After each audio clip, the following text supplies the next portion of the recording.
Bismillahirrahmanirrahim. Assalamualaikum warahmatullahi wabarakatuh.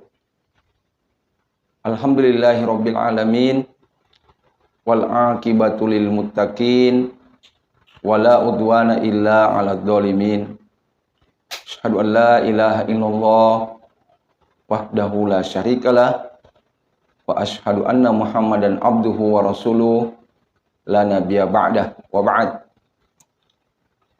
Saudara-saudara jamaah yang berbahagia, alhamdulillahirabbil alamin. Segala puji bagi Allah yang telah memberikan kita kesehatan, kekuatan dan kesempatan sehingga kita bisa bertemu pada kesempatan ini dalam rangka menyambut bulan suci Ramadan. Jamaah yang berbahagia, terlebih dahulu kita mendengarkan firman Allah Subhanahu wa taala yang terdapat di dalam surah Al-Ahzab surah ke-33 ayat 23. Allah Subhanahu wa taala berfirman, A'udzubillahi minasyaitonir rajim. Minal mu'minina rijalun shadaqu ma'ahadullah alaihi wa minhum man qada nahbahu wa minhum may yantadir wa ma baddalu tabdila. Di antara orang-orang yang beriman ada orang-orang yang benar janjinya kepada Allah Subhanahu wa taala. Maka di antara mereka ada yang sudah menunaikan janjinya itu, dan di antara mereka ada yang menunggu-nunggu, dan mereka tidak berubah sedikit pun. Hidup kita ini sebagai seorang mukmin adalah merupakan ajang, arena dan sarana untuk membuktikan keimanan kita. Semua hidup dan kehidupan kita ini sehari, satu kali 24 jam, dari hari ke minggu, dari minggu ke bulan, dari bulan ke tahun, semuanya adalah merupakan sarana pembuktian keimanan kita. Semua syariat agama kita, semua rukun iman dan rukun Islam, serta apa saja yang diwajibkan oleh Allah Subhanahu wa taala ataupun disunnahkan kepada kita merupakan ujian keimanan kita yang harus kita laksanakan. Syahadat kita adalah ujian yang harus kita buktikan, sehingga keimanan kita tidak sekedar di mulut, tetapi juga kita benarkan dengan hati kita dan amalkan dengan anggota tubuh kita, sebagaimana yang disebutkan oleh Rasulullah SAW. Al-imanu iqrarum bil lisan. Iman itu adalah ikrar, pengakuan dengan lisan kita. Wa tasdiqum bil qalb, dan pembenaran dengan hati. Wa amalum bil arkan, dan pengamalan dalam anggota tubuh kita. Itulah sebabnya juga seluruh anggota tubuh kita juga harus menjadi sarana atau ajang pembuktian keimanan kita itu. Di setiap ruas-ruas tulang kita, di setiap desah napas kita, itu adalah merupakan pembuktian keimanan. Ucapan dan perbuatan kita di dunia ini dalam hidup dan kehidupan keseharian kita adalah merupakan sarana untuk menunjukkan apakah betul iman kita atau tidak. Demikian juga sholat. Sholat adalah merupakan pembuktian keimanan kita. Kita sudah berjanji bahwa alla na'budu illallah, bahwasanya kita tidak menyembah selain Allah. Maka dengan demikian sholat kita yang kita tunaikan karena Allah Subhanahu wa taala, lillahi taala, adalah bukti keimanan kita. Salah apabila ada orang yang tidak sholat, tidak menunaikan sholat sementara mengaku beriman. Dan keliru juga kalau ada orang yang sholat tidak karena Allah, karena bukti pernyataannya itu menyalahi apa yang dia ucapkan. Alla na'budu illallah, bahwasanya kita tidak menyembah selain Allah. Puasa atau Ramadan yang akan kita songsong ini juga adalah arena dan sarana pembuktian iman kita. Bukankah Allah Subhanahu wa taala memanggil untuk berpuasa hanya orang-orang yang beriman? Ya ayyuhalladzina amanu kutiba alaikumusiyam. Wahai orang-orang yang beriman, telah diwajibkan kepada kalian untuk berpuasa. Bukankah dalam ayat ini Allah Subhanahu wa taala memanggil hanya orang-orang yang beriman? Dan dengan demikian hanya orang-orang beriman yang dikenai kewajiban syar'i untuk menunaikan ibadah puasa. Dan juga mengandung makna bahwa orang-orang yang dengan tulus, ikhlas, dan bermujahadah berpuasa merupakan pembuktian bahwa dia adalah orang-orang yang beriman. Jamaah sekalian, ini yang selalu kita usahakan dan laksanakan di dalam hidup kita. Sebagaimana firman Allah, minal mu'minina rijalun shadaku, di antara orang-orang beriman itu ada yang benar janjinya kepada Allah. Minal mu'minina rijalun aufu bi uhudihim ma'allah. Di antara orang-orang beriman ada yang menunaikan janji-janji mereka bersama Allah Subhanahu wa taala.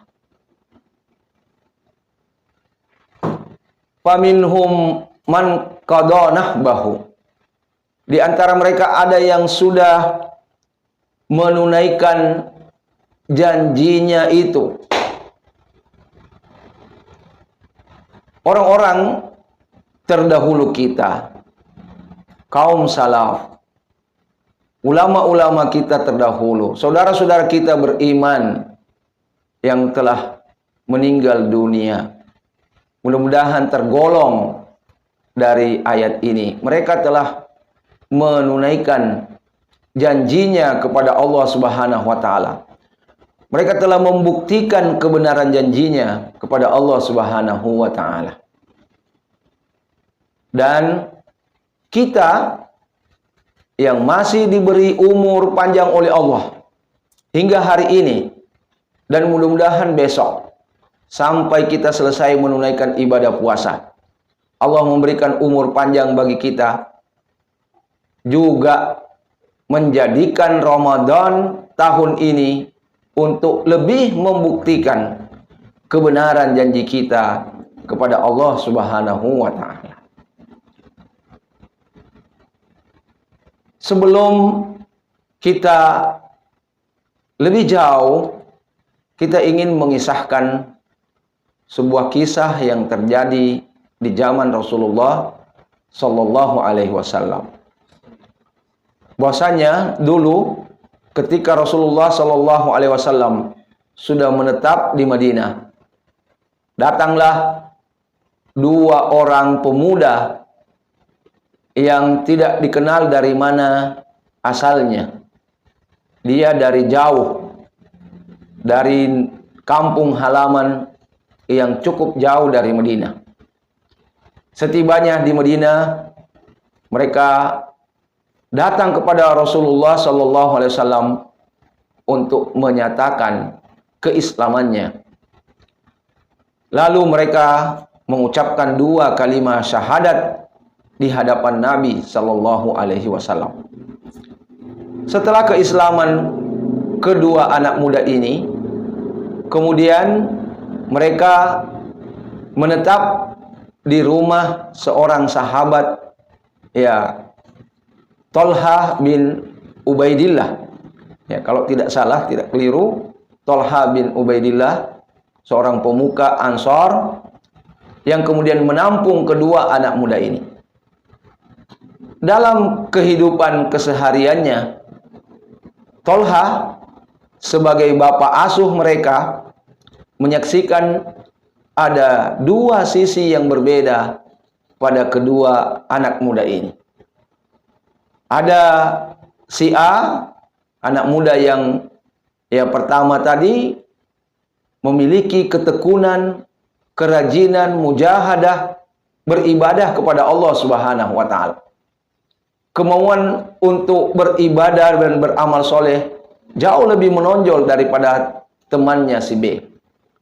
Sedangkan si B tadi ini hanya datar-datar saja, biasa-biasa saja, tidak menonjol kesungguhannya sebagaimana sahabatnya si A. Singkat cerita jamaah sekalian, tidak lama kemudian terjadi jihad fisabilillah. Kedua anak muda ini ikut dalam jihad. Karena ragbah, kemauan yang sangat kuat, si A kemudian berperang mati-matian melawan musuh. Dan akhirnya beliau syahid di jalan Allah. Selesai perang, pulanglah salah satu-satunya yang tertinggal dan akan tinggal sebatang kara. Kedua orang bersahabat ini telah dipisahkan oleh kematian sahabatnya di jalan Allah. Si B yang tidak syahid di jalan Allah kembali ke Madinah. Dan kemudian hidup seperti biasanya. Dilaluinya hari-hari sampai kemudian setahun beliau tinggal di Madinah. Ya, sempat bertemu dengan bulan suci Ramadan. Dia berpuasa sebagaimana kaum muslimin berpuasa. Lalu setelah Ramadan berlalu, tidak lama kemudian beliau juga meninggal, menyusul sahabatnya si A yang sudah lebih duluan syahid di jalan Allah tahun lalu atau tahun sebelumnya. Sampai di sini jamaah sekalian, belum ada yang menarik dari kisah perjalanan anak muda ini. Tetapi setelah itu ada sebuah kejadian yang cukup menarik. Sahabat Tolha sempat bermimpi di dalam tidurnya melihat kedua anak muda ini berdiri di depan surga. Lalu mereka berdiri di depan surga menunggu kapan saatnya malaikat Ridwan membuka pintu surga dan mempersilahkan masuk. Tidak lama berselang, betul malaikat Ridwan keluar membuka pintu surga.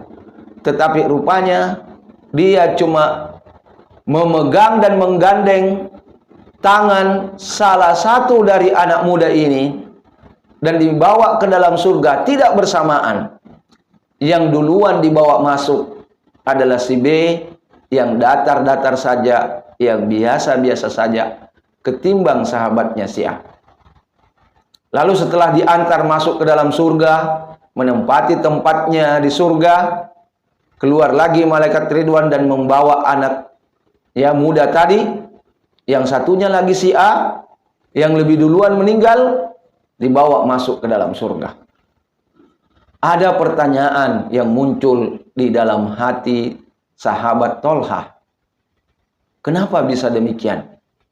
Anak muda yang lebih rajin beribadah, yang lebih sungguh-sungguh, yaitu si A, mati di jalan Allah, syahid. Kemudian dia lebih belakangan masuk surga, dan temannya yang satu si B lebih duluan masuk surga, padahal dia biasa-biasa saja dan datar-datar saja. Timbullah perbincangan di kalangan sahabat akan mimpi Tolha ini. Dan akhirnya kisah ini sampai kepada Rasulullah.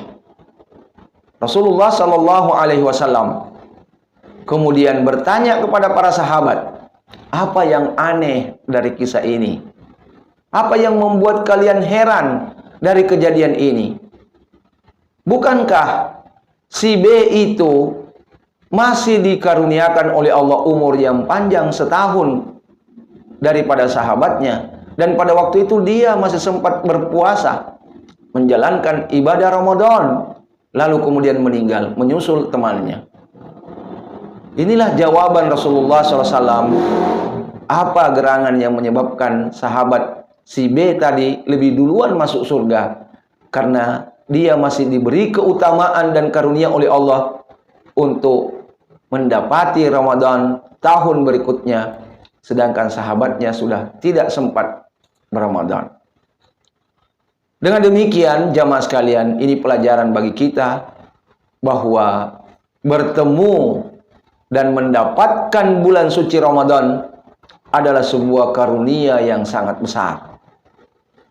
Adalah sebuah karunia Allah Subhanahu wa taala yang amat besar bagi kita. Oleh sebab itu, jika sebentar malam kita insya Allah sudah memasuki Ramadan dan kita bisa menjalankan sebulan lamanya dengan baik, dengan penuh kesungguhan, maka ini adalah merupakan karunia yang sangat besar bagi kita, yang mungkin tidak diberikan lagi kepada kaum muslimin yang lain, yang sudah lebih dulu dipanggil oleh Allah, kemarin-kemarin, bulan lalu, atau tahun lalu. Maka jamaah sekalian, saya mengajak diri saya dan jamaah sekalian, kalau kita diberi karunia oleh Allah Subhanahu wa taala untuk menjalankan ibadah Ramadan, mari kita menjadikan Ramadan tahun ini, walaupun bisa bisa tidak, mungkin Ramadan kita yang terakhir, tetapi apakah yang terakhir atau bukan yang terakhir, kita berharap Ramadan kita tahun ini adalah Ramadan terbaik kita. Kita isi dengan penuh kesungguhan, keseriusan, mujahadah untuk beribadah kepada Allah dengan sebaik-baiknya, mengejar keutamaan-keutamaan yang terdapat di dalam bulan Ramadan. Rasulullah Shallallahu Alaihi Wasallam menyebutkan bahwa Ramadan ini qad ja'akum syahrun mubarak, sungguh telah datang kepada kalian bulan yang sangat diberkati. Ini menunjukkan bahwa bulan Ramadan bulan yang bertabur berkah. Di dalamnya banyak kebaikan dan menjadi kesempatan kita untuk mendapatkan kebaikan dan menambah-nambah kebaikan itu di dalam hidup kita. Semoga kita termasuk orang-orang yang juga disebutkan oleh Allah Subhanahu wa taala, faminhum may yantadir, dan di antara mereka ada yang menunggu-nunggu kapan saatnya kita membuktikan kebenaran janji kita kepada Allah. Yang jelas ayat ini ditutup dengan wa ma baddalu tabdila, dan mereka tidak berubah sedikit pun. Semoga kita dikurniakan oleh Allah Subhanahu wa taala untuk istiqomah dalam menjalankan ajaran Islam, menjalankan syariat agama kita, dan kita menutup mata kita, menutup usia kita dalam ketaatan kepada Allah Subhanahu wa taala, dan kita termasuk orang-orang yang husnul khotimah. Akhirnya, atas nama keluarga Pusat Pengembangan Pendidikan Al-Quran Sulawesi Selatan, Ma'had Ahlul Quran mengucapkan selamat menjalankan ibadah Ramadan 1442 Hijriah. Mudah-mudahan kita dikaruniakan oleh Allah Subhanahu wa taala kesehatan dan kekuatan serta azam yang kuat, mujahadah untuk mengoptimalkan pencapaian ibadah Ramadan kita. Hadanallahu wa iyyakum ajmain. Wassalamualaikum warahmatullahi wabarakatuh.